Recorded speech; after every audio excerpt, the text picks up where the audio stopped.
शिक्षित तौर पे एक बदलाव हो रहा था, वहां रोम के अंदर सुक्रेट्स, प्लेटो के एथेंस और फिलिस्तीन के पैगंबर और चाइना के कन्फ्यूशियस पे एक विचारिक बदलाव आ रहा था। और उस बदलाव में उसी वक्त भारत के अंदर भी लोहे के औजार बनाने का एक प्रयोग किया जा रहा था, जहां सिक्कों को मान्यता मिली, लिखने को स्वीकृति मिली और आदान प्रदान व्यापार का पूरे यूरोप में शुरू हो गया था। उसी वक्त भारत के अंदर बुद्धा में, जिसको आज बिहार का नाम दिया गया है, वहां पर बुद्ध एक नई करवट से, एक अपनी नई विचारिक धारा की दृष्टि से समाज में परिवर्तन की बात कर रहे हैं। बुद्ध के समकालीन जितने भी लोग हुए, उन्होंने ब्राह्मणवादी व्यवस्था पर कड़ा प्रहार किया। और ब्राह्मणवादी व्यवस्था जिसका इतिहास हम ये मान के चलते हैं कि उनके पुराने सबसे सूत्र वेद, जिसमें मनुवादी ब्राह्मणवादी व्यवस्था को सुपीरियर करार दिया गया और दलित, शोषित, वंचित, पिछड़े अति पिछड़ों की शिक्षा को रोका गया, जिसमें धार्मिक अनुष्ठान, धार्मिक कर्मकांड, आत्मा परमात्मा की बात की गई, उसको उन्होंने सरे से खारिज किया।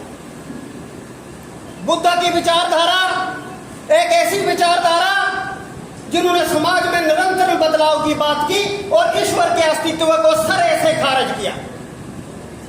उन्होंने कहा कि हमने विज्ञान के आधार पर, तर्क के आधार पर जो समाज में बदलाव आएगा, उस बदलाव का जो निष्कर्ष है वो वैज्ञानिक होगा, उसी से ही समाज और आगे वाले आने वाले भविष्य का निर्माण होगा। और यही आखिरत है, क्योंकि उन्होंने किसी भी विश्वास को सरे से नकार दिया। बुद्ध की वह विचारधारा, वो ऐसे खानदान से थे जो एक क्षत्रिय वंश से थे। कोलियों की बात यहाँ हो गई, लेकिन दुनिया के अंदर जितने भी दुख हैं, दुखों के मूल कारण को वो समझ गए थे। उन्होंने घर से त्याग किया और 6 साल तक वो पूरे दुनिया में भटके, लेकिन उनको कोई भी सत्य का मार्ग नहीं मिला। सत्य का मार्ग खोजने के लिए बसंत पंचमी के दिन जब बोध वृक्ष के नीचे वो 49 दिन बैठे, उन्होंने ये महसूस किया कि सत्य की विजय प्राप्त करना सिर्फ और सिर्फ इसका आधार है तर्क और वैज्ञानिक और अनुभव के आधार पर आप सत्य तक पहुंच सकते हो। और उन्होंने उसके बाद एक मध्य मार्ग दिया, और वो मध्य मार्ग था कि न ज्यादा आपको त्यागमय करना है, न वैराग्य होना है, न किसी चीज का मोह माया का लालच करना है। पंचशील का आपको पालन करना है और अष्टांग मार्ग पर चलना है, जो डॉक्टर साहब ने आपको बता दिया। दया, सत्य, हिंसा, न्याय और मैत्री की भावना जो है, और पीस पर आपको चलना है, और समानता और न्याय, अष्टांग मार्ग की बात उन्होंने की। लेकिन बुद्ध की जो विचारधारा थी, अक्सर विश्वामित्र शुंग पर तक चलते चलते वो फूलती रही, बढ़ती रही।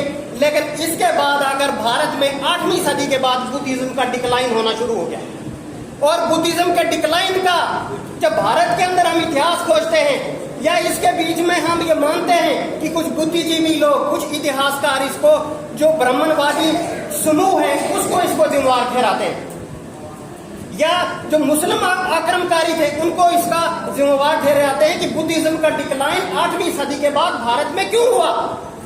तो इसका जिम्मेवार, बुद्धिज्म का जिम्मेवार जो है वो मुस्लिम आक्रमणकारी या ब्राह्मणवादी व्यवस्था नहीं है, क्योंकि इसके प्रमाण अभी तक नहीं मिले।